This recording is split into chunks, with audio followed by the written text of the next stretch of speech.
Welcome back to the Get a Grip on Lighting podcast. Man, we're approaching 100 shows real quick. Man, this has got to be something 90. Thank you all for out there for listening to the show and supporting Greg and I, and we're really honored. On today's show, we have an old friend from the National Association of Innovative Lighting Distributors. You know what? He's kind of like senior counsel to multiple different companies. He's an interesting guy. His name is Steve Epner, and he consults business owners for multiple different reasons. And I can't say any more than that. He's just a special guy that way, and he's helped a lot of nail guys with, software upgrades, succession planning, man, a lot of different things. Steve Epner, how to engage their social media audience. I remember a talk he gave back when Facebook just came out, like 2009 or 10 or something like that. He was talking about putting your company on Facebook. So Steve Epner's a unique dude, and he's got a good relationship with Nailed, so we thank him for coming on the show. This episode of the show is sponsored by Satco. Go to satco.com. Satco Nouveau, man. Fixtures, bulbs, legacy, LED, everything, Greggy. They've got everything you can ask for. And the item today we want to talk about is their LED filament lamps. And when I say everything, if you look on the page that's showing on the screen, they show 20 items. And at the bottom, they show how many different pages. There's over 10. So what does that mean? If I can do that math, over 200 different LED filament lamps, all the shapes and sizes you need in the style you need. And this is important. There are applications where the light bulb and the look of it matters as much as we might not think so. It does in a lot of cases. And if you need a filament light bulb, Satco Nouveau has it. Check them out. Go to satco.com. That's SATCO.com, and tell Alan Karen the Get a Grip on Lighting podcast sent you, because he's a smart guy. I love Alan Karen. You know what? Alan Karen's one of those guys that has been in Nailed forever. He's he's one of the lighting badass. He's like an honorary lighting badass. So go to satco.com, SATCO.com. And of course, Alan, Satco is a member of Nailed, the National Association of Innovative Lighting Distributors. Now has never been a better time to join than now, because there's a new management company in charge, and I think I know the owners. But for right now, we got Steve Epner on the Get a Grip on Lighting podcast. Welcome to the show, Steve Epner. Oh, thank you very much. I'm excited to be here. Say hi to Greg Garrett. Hi, Greg. Hey, Steve. Thanks for being here. My pleasure. Let's set the table a little bit here for the listeners. You're not a typical Get a Grip on Lighting guest. Correct. You're not a lighting expert. I know how to screw a bulb into a lamp. Actually, I know that it's a lamp being screwed into a fixture. I think that was explained to me. So you're halfway there. Yeah, you got it. You're going pretty good. So tell us a little bit about your career and how it came to that you're sort of a consultant to various Nailed members and people in business. So I started out life in computer science. Back when we used punch cards. In fact, I still have the skill. I can hold a punch card up to the light and read it. It has absolutely no value, but I can still do it. I got fed up working for very large companies, and in 1976, I quit and started my own consulting firm. And over the years, I started getting involved with distribution. So I've done a lot of work with the NAW, National Association of Wholesaler Distributors, and all of their member associations. So I got introduced to Nailed, I think it might have been through NAED.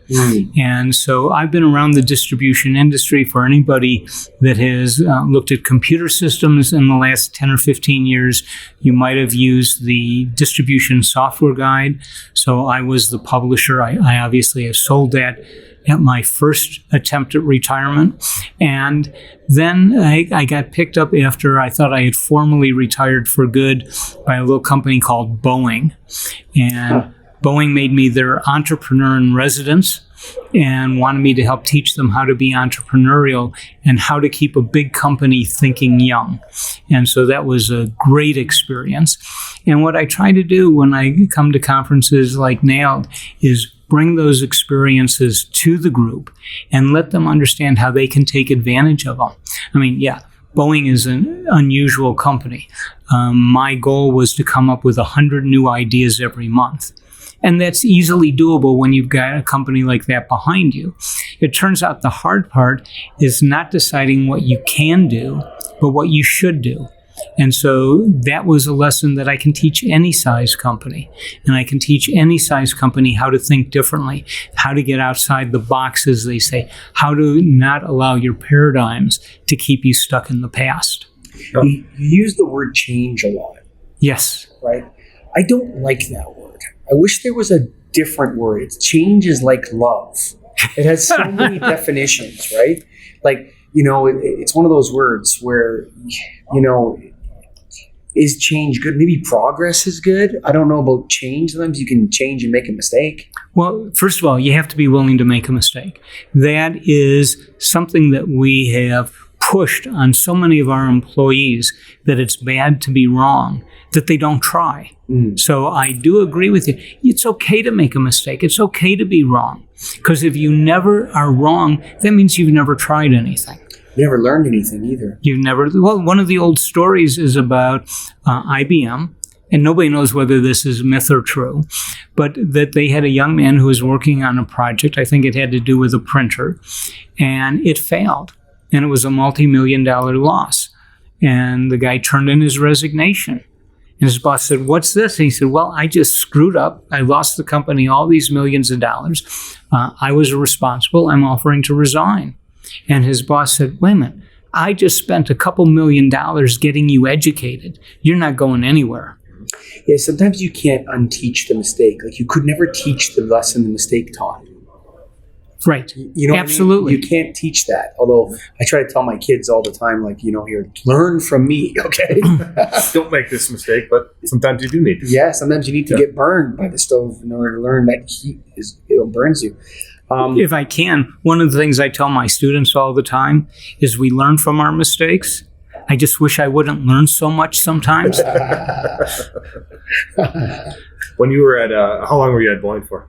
Just 2 years. 2 years. Actually, a little less than 2 years. Okay. What happens with big companies, and this isn't against Boeing, this is just a big company. It's an observation. Yeah. They got into a situation, they lost a big bid for a long-range strike bomber, and all of a sudden they needed to readjust where the money was. And they took my budget away because they said we have to make our quarterly report. So the group in Boeing now, it's called Horizon X, is really in a better situation because their money comes directly from corporate and they report to the board as a separate organization with a protected budget. And I believe that that is one of the secrets to success and innovation in large companies. And they're going to do some very neat things. So this is what I've heard a lot's happening now. Like, large companies will set up sort of sub-companies within them. Like this Horizon X, or, my wife worked for a company, started this Dare Step within the group, and you guys do whatever you want. And I don't know. I mean, I'd like to know if any of those things have been successful. That's kind of where my question was when you asked 100 new ideas a month. Did any of those actually come to fruition and work out for them in the long run? Well, they were on the way when things got cut. But just to answer your question, one of my friends, so I teach at St. Louis University and Washington University in the MBA program. And one of the things I've done on the side is I've set up an organization we call the St. Louis Innovation Roundtable. There's no dues, there's no officers, there's no anything. It's just sort of a friendly dictatorship. And people in charge of innovation in their companies, we get together 4, 5, 6 times a year and talk about things. One of the guys there was the vice president of innovation for Anheuser-Busch. And so to answer your question, does any of this work? Bud Light Lime, the aluminum beer bottle, the Great idea, Lime-A-Rita, and all of those. When we don't drink any beer at all. Oh, okay. Well, then I feel bad for you, but that's okay. But they've got a new thing that's just come out. But hang on. But those were ideas that they came up with on their own in their own innovation hub or whatever they set up. Correct. Oh, interesting. And usually these companies innovate by buying innovative smaller companies. Well, they do that too. And matter of fact, one of the things that Bush learned is they buy some craft breweries and they don't put their name on them. Yeah, for sure. Okay, because that will change the perception in the marketplace of what they are. So you have to be smart about this. Little guys, right? Tricking people. Well, like a lot of people don't know that AB did vodka. They've done all kinds. I don't know if you've had a Lime-A-Rita, but Yeah, I think I have. this is a little He's going to can. have 6 or 7 tonight. They're wonderful, and they're big profit makers, but they've captured a millennium audience, which is what they wanted That's to a do. great example, actually. He couldn't have come up with a better example Yep. than that one. So what is it that, so specifically to the lighting business, I believe that the lighting business is one of the most dynamic, if not the most dynamic, competitive, and also at the same time being disrupted like crazy. Oh, every day. It's really like, I mean, the pace of innovation in lighting is ridiculous. Well, Right. and it's a shame you couldn't have been in the session that I just did. We were there for most of it. Oh, you were? Okay, Yeah, so yeah. then you heard some of the conversation where the manufacturers are saying things are changing so rapidly, Yes. we've got to do a better job of managing inventory, because anything sitting on a shelf in a distributor's warehouse is going to be obsolete in 3, 6, 9 months. Sure. And then the value that it has becomes very small. Now, this is a real drag on the manufacturers. They have to take it back. And we're not Inventory- stocking it because of that. Inventory is a hot potato, buddy. Yeah. Absolutely. So, and I think you heard that. So this whole pace of change is amazing. And we've got to think, what is this doing to our consumer? Consumers are confused. Of course. Okay. They are very confused. And I think, as I said, 15 years ago, whenever they first came out with the LED lamps, I had been at a NAILD convention, heard all about these 10-year lamps. I went out and changed everything in the house at $30 a lamp. Sure. 3 years later, they were $3 a lamp, much brighter, much better. I had to do it again. I thought I had bought a 10-year lamp and it was only good for 3. We actually, I think we figured it out in that we may have increased the lamp life of the light source, but we've reduced the life cycle of the fixture. Correct. Right? It's an interesting dynamic. So the life cycle of an LED fixture is 5 to 10 years. The life cycle of a fluorescent fixture is 25 to 40 years. The life of the bulb may be 20,000 hours. The life of the light source on LED may be 50,000 hours. Right? But the total life cycle is less, which is an interesting dynamic to introduce to the business. What should distributors be doing differently in order to succeed in an environment that is so incredibly dynamic, but also wrought with, places where you can really wreck your business? Oh, right. So, like, one of the things, and this is a real dichotomy, you've got the online sellers of light bulbs. Okay? Great for the consumer, because the consumer who comes into a distributor and wants to spend $10, that's a losing proposition. There's no way to make money on that. Even if you have 70%, gross profit, the numbers are so small, you cannot make money doing Sure. that. So we're glad to let the mom and pop, we're going to buy 1 or 2 light bulbs at a time, go online, go to your local whatever. The problem is these same people think, well, maybe I can go do that for my company. I've got 100 can lights. I'm going to go out and buy 100 bulbs, lamps on the online marketplace. Problem is they don't know what they're buying. They're not getting any help. They don't understand that the light gets dimmer over time and that these have to be replaced even if they look like they're on. And so the distributor needs to educate the big customer on I the think reality. the age of the do-it-yourselfer is over. Things are too complicated now. Like the age of getting it right. Like if you wanted to do a lighting system in 2019, and let's say you want it to be flicker free, you want it to be connected, you can't figure that out on your own. You need to hire a professional. I think the problem is that they don't know that, though, and so a lot of them assume, and they go online That's the and point. say, I I'm have going the to power to make Bluetooth this. it up. Yeah, I'm going to make it Bluetooth, and they order it, and it's wrong, and so And they watch a YouTube that says this is how easy it is to do. Yeah. And they got grandma, a one-armed 90-year-old lady saying, here's all you do. Why are these two Are people? you an ageist? Is that what's going on here, Listen, Steve? I'm the oldest guy in the room, so we'll be careful. How dare you, Steve Yeah. Epner? Yes. But it's they make it look so easy, and they take the complexity out, which on one level is good, but on another level means that they're going to miss some very important aspects of the exchange. When you remove complexity in advanced systems, when you remove complexity, you remove features and security. Mm-hmm. That's the reality of the connected world. So if you make it simple and easy, plug and play to use, you compromise security and many features. And some of those features are the ones people are doing it for in the first place. Right. If you introduce complexity, you get the security, you get the features, but you have complexity. And complexity has its own costs. Correct. And the thing is, the home consumer can't afford the cost of complexity. Now, if I'm lighting a 200,000 square foot warehouse, yeah, I can afford to pay for help because I'm making a big investment, and that investment is going to pay back in saved electricity. Right. Maybe it's going to pay back in a better work environment, fewer errors because it's the right kind of lighting. All of those things come into play, and I'm willing to pay for that. Sure. So is it better to keep lighting complex, Mike? I think, it's interesting. So I'll answer the question by comparing a different technology. How's that? Sounds good to me. Which is similar, though, and you guys are going to recognize this. So my house is heated and cooled by a geothermal system. I'm impressed. Yeah, don't be. Oh, Okay? I want to install one. So, yeah, don't.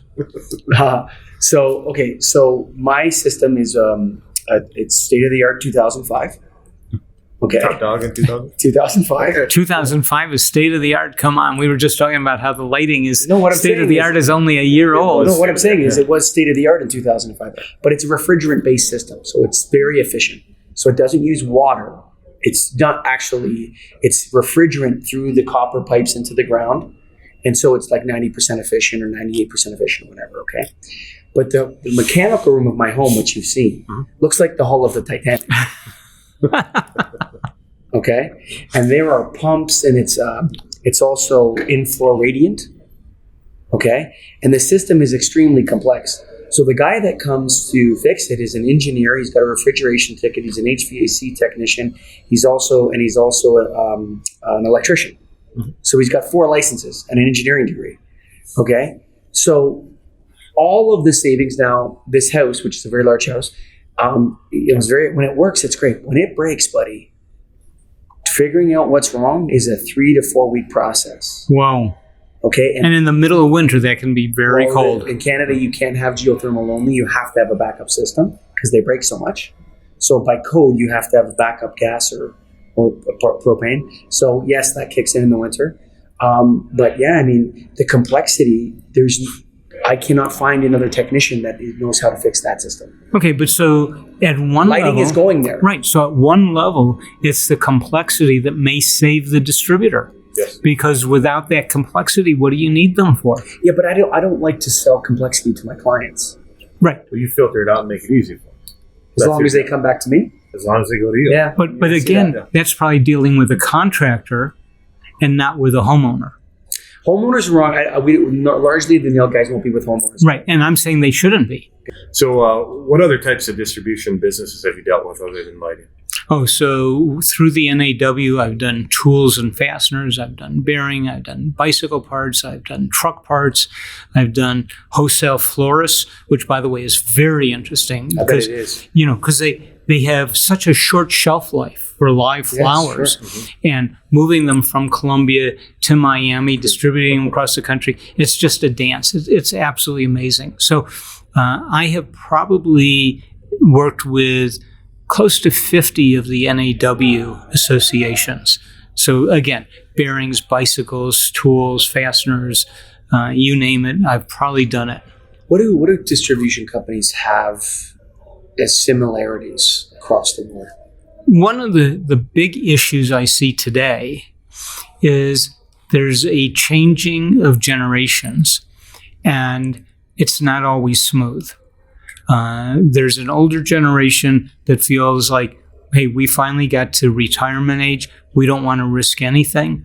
And there's a younger generation that says, hey, if we don't take risks, this ain't going to be around for us to retire. And so you're seeing this sort of banging of heads.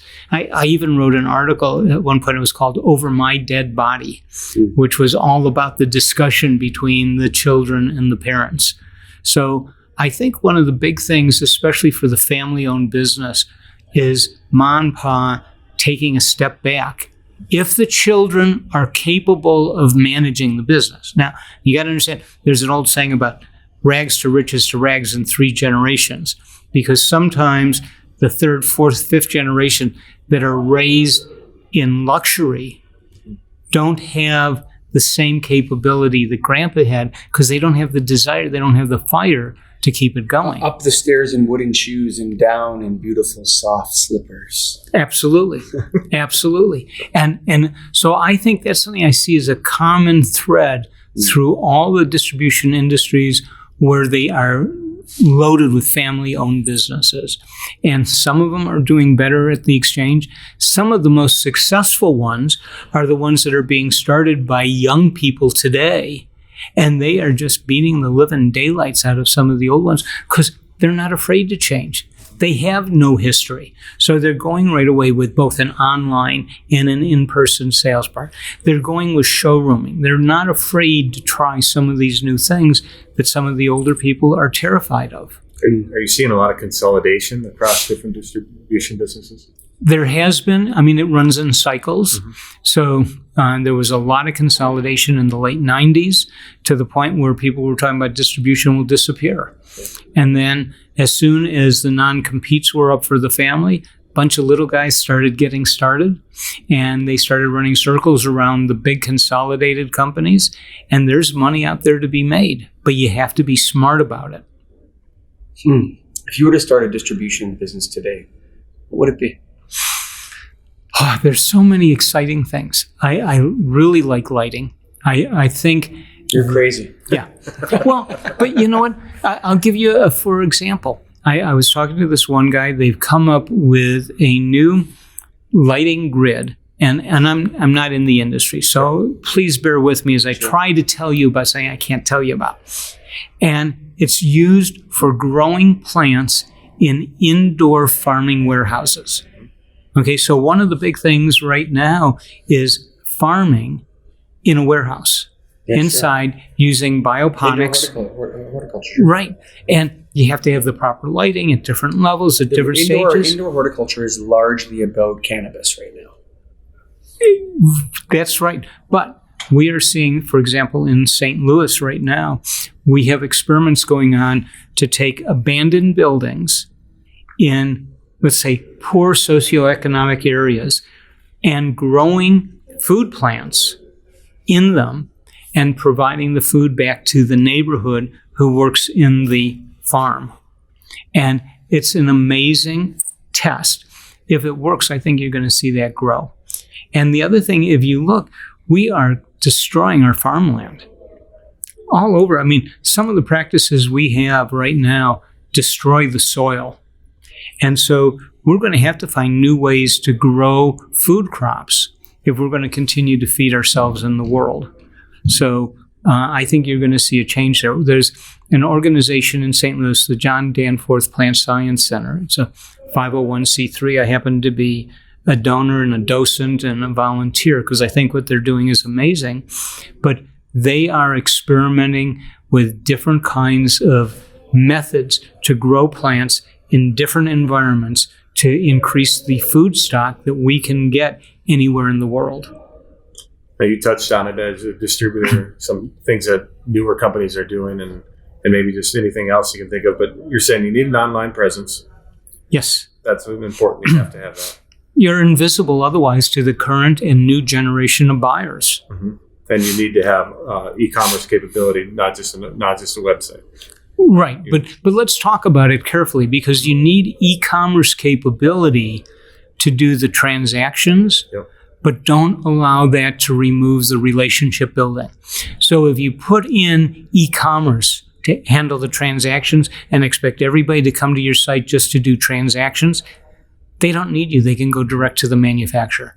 So you better build it with an understanding that it has to support the rest of your business that says you need us to help you use our products properly, to install them properly, to design them properly, so you get the benefit that you want. As long as lighting stays complex. Right. See, what we're trying to do is integrate all those systems right now. So I've been working on a custom software system. Oh, I feel bad for you. Yeah, I mean, this will be the fifth one I built, the most complicated. 2 of them I failed on, 3 of them worked out great. But so yeah, we're building it right now. But it's to seamlessly integrate the online with the marketplace, with the counter, and with the wholesale. And that's actually a very difficult Well, it thing is to do because you don't together. always play good together. Yes, no, it's not. It's not as if that those systems want to be integrated. Yeah, right. That's right. Fighting against you. Yeah, in a way, yes. Yeah. But if you don't handle the complexity part properly, and people start getting the wrong stuff, Yeah, for sure. then you're going to have the All the returns. stuff goes to the wrong place. Yeah. Right. You'll have returns, and returns cost you money, and then your Sure. reputation goes down, and then nobody comes to your site. So you have to be very careful. I think you have to for be sure. very careful. Any further advice for the lighting industry? Don't be afraid to change.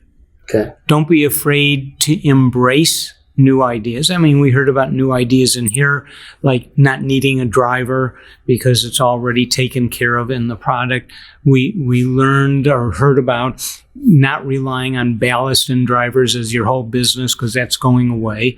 So keep your eyes and ears open, participate, talk to other people, create a real relationship with your vendors and with your customers so that you become people that help each other succeed. And I think once that happens, you've got a better assurance of your future. And you can listen to the Get a Grip on Lighting podcast. It's always a good idea. Steve Epner, thanks for coming on the show. My pleasure. Thanks for having me. Satco.com, that's SATCO.com. Satco Nouveau, fixtures, legacy, LED. They got everything, Greg. Huh? Yeah, the item we talked about today is our LED filament style light bulb. And that's where you have a decorative fixture and you actually like the look of the light bulb in there. Maybe you want that incandescent look, but nobody should have incandescence anymore. It's time for LEDs. They have an LED filament. It's dimmable, energy saving, gives you the look you want, and actually a better look, I think, a lot of times than a standard incandescent light. And they have well over 200 different options. So every shape, size you can imagine. If you need an LED filament style light bulb, Satco is your company. You know what the funny thing about Satco is? It's like, you look at a company like Satco, they could be, there's a couple up there that I would think of, but not many, man. There's not many. They could be like the number one choice for lighting light bulb products. They got everything. They do. Components, sockets, light bulbs, fixtures, everything. Yeah, like if you want to, like if you're thinking, I just want to have one supplier, or like I want to put most of my business to one supplier for rebates, whatever the heck happens, iMerc, I don't know, all the different relationships out there, but Satco's tough to beat when it comes to selection, man. For sure. Go to satco.com. That's SATCO.com, baby. And of course, National Association of Innovative Lighting Distributors. Are we going to go back to independent? Or are we going to keep it innovative? I think you got to stay innovative. You can be independent, innovative, whatever you want, but it's the people that know lighting and who are here to stay. That's what the association's about, and that's where we're going with it. We're going to bring this thing to the next level. Do you think that we should make the members sign up for longer terms because we only want people that are here to stay? Possibly. Something we got to talk about, but yeah. Yeah, I think no in and outers. Like you're in, and that's it. Like Yeah, there's no coming in quick and popping out after you get the cheap LS1. Maybe we don't want you then. I don't know. I'm thinking about it. Long So, term is what we're all about. Spencer, I'm trying to, Spencer, who's the president of Nailed and is in charge of this whole thing. Spencer Miles, runs a great company called Pacific Lamp in Seattle. I think we're going to talk him into that because we want long-term members in this thing. We want people committed to lighting. So go to NAILD.org, baby. Join us. Lots of there's a million reasons to join us. Oh, hey, guys. We're saying hi to the Greg Eric crew. They're running around crazy in summer. So hello, Owen and Will. Quiet down. Settle down, boys. So, I'm done. Steve Epner, thank you always for all your service to Nailed over the years. Gosh, he's got to be going back 10 years and Nailed at least. No, Greg? Yeah, a long time. Great person to talk to, and I'm glad we had the time to record this. Thank you for listening, and bye for now.